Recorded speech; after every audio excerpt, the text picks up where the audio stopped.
So, good afternoon, everybody. Dear Julie, dear Zehev, dear participants from abroad and from here, dear friends and colleagues. For me, this is a glorious moment. I'm thrilled and delighted to inaugurate the Sir Ralph Kohn Memorial Symposia series on science, technology, and ethics. This inaugural symposium is devoted to the intriguing question whether information technology and privacy can coexist. Our close relations, actually friendship, with the Royal Society started about 4 years ago with an impressive program of scientific cooperation, workshops, postdoc scholarships, and visits of prominent scientists rotating between Israel and the UK. Next workshop will be focused on genomics. With the success of this program and with the continuous generosity of Sir Ralph Kohn, I'm happy now that we are inaugurating a new collaboration on science, technology, and ethics. Obviously, nothing would have happened without the ardent support of Sir Venki Ramakrishnan, Nobel laureate in chemistry, the president of the Royal Society, and Dr. Julie Maxton, CEO of the Royal Society. I'm proud to say that Julie and I are colleagues. She's a prominent legal scholar, a former dean of Auckland Law School, a former registrar of the University of Oxford, the first woman ever to hold this title, and the title of the CEO of the Royal Society. She has been recently awarded the royal title of CBE, Commander of British Empire, for her contributions and breakthroughs. Thank you so much, Julie, and congratulations.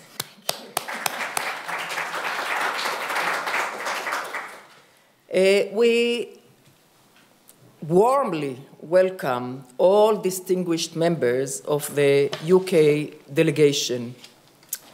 As you noticed, this year we celebrate the 70th anniversary of the State of Israel, and one of the cornerstones that has led to our independence was the Balfour Declaration signed in November 2nd, 1917, to which we dedicated a small exhibition and a conference next week. It is really exciting that the Balfour Declaration Centennial is coupled with the inauguration of yet another collaboration with British and Israeli excellent scientists.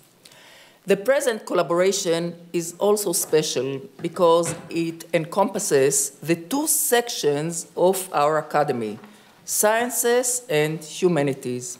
This indeed reflects the unique life of Sir Dr. Ralph Kohn, dearest friend of both academies.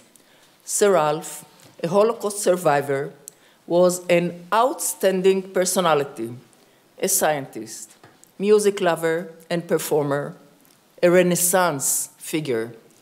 A wonderful evening of commemoration was held a few weeks ago at the Royal Society, and we were all thrilled and excited. We send from here our love and gratitude to his wife, Zahava, and daughters, who unfortunately could not attend this time. After fruitful deliberations, we have decided that the topic of privacy launch the program. This is a subject that personally touches us all and cuts through all disciplines. The new technology from which we highly benefit is coupled with anxieties and threats to our privacy. Who controls our life?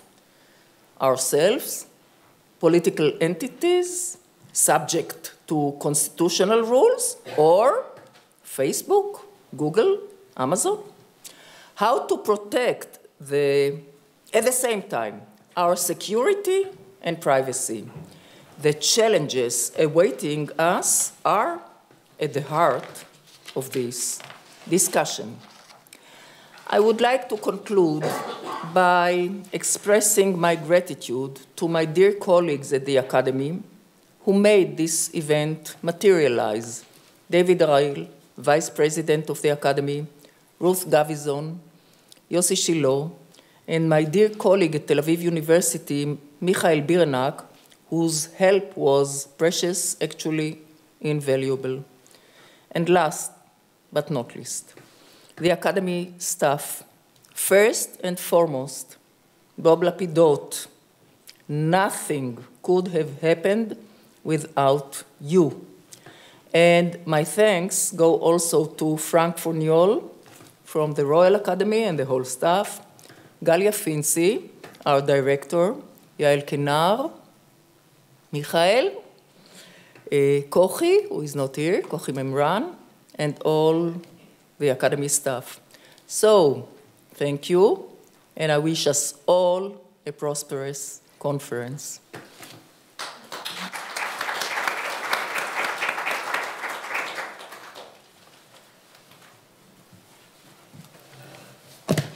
Thank you, Nili, for that wonderful and generous welcome to us from the Royal Society. I'd like to start by thanking you for your friendship and your willingness to collaborate and for bringing this together. This has been something of a dream. It was a dream of Sir Ralph Cohn's that he would establish links between Israel and the Royal Society in London. It was very dear to his heart, and as Nili has said, a few years ago he established the Exchanges scheme, which was working very well. But he knew that Nili and I were friends, and he thought that if we couldn't do it, nobody could. Ralph, I think, was a bit wrong on that, but I think we've tried, and at least we're here today. So I want to thank you. I also want to thank your staff, who've been terrific in coming to see us in London and in bringing it all together. The Royal Society is very old. It was founded in 1660. So it's been around for a long, long time. And during that time, one of the key themes of the Royal Society's work has been international work. It's thrived on collaborations. It's thrived on the concept that science is a global endeavour. It's not limited by national borders, and people shouldn't try to do so. So as the map of the world and of Europe has changed politically, and as there has been strife in various parts, scientists have always got together.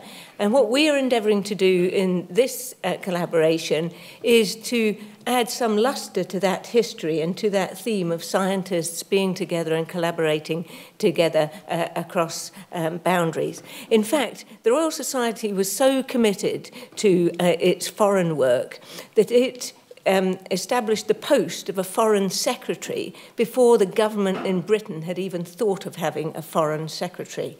So it predates even the government's abilities to introduce a foreign secretary.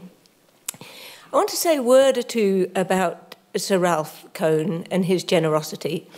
He's been generous to the Royal Society over many years.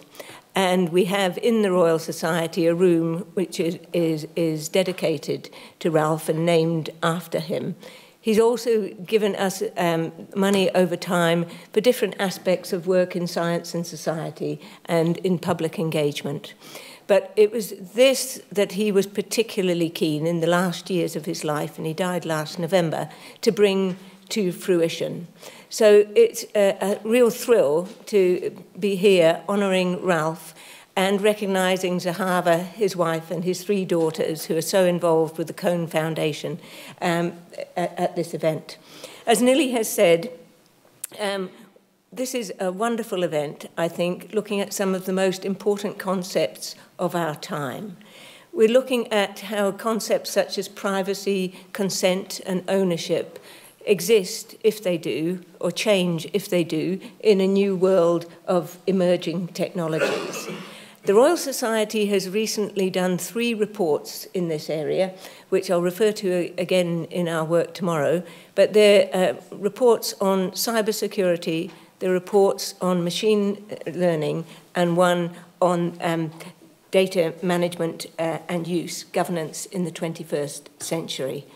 And in that final report, there are 4 issues, I think, that come through loud and clear, and that is, in the opportunities that the new world of technologies brings us, there are also risks. And so there are 4 things that we must, I think, be sure that we understand and maintain. One is maintain trust and confidence. The second is identify any gaps, and there are significant gaps as we move from one order to another, and make sure that we cover them or close the gaps. As I said, we must look at the evolution of concepts such as privacy, consent, and ownership. And I think we have to recognise the increasing uncertainty that we're faced with in this new world and develop ways to cope with it so that people actually adapt and embrace change rather than run from it.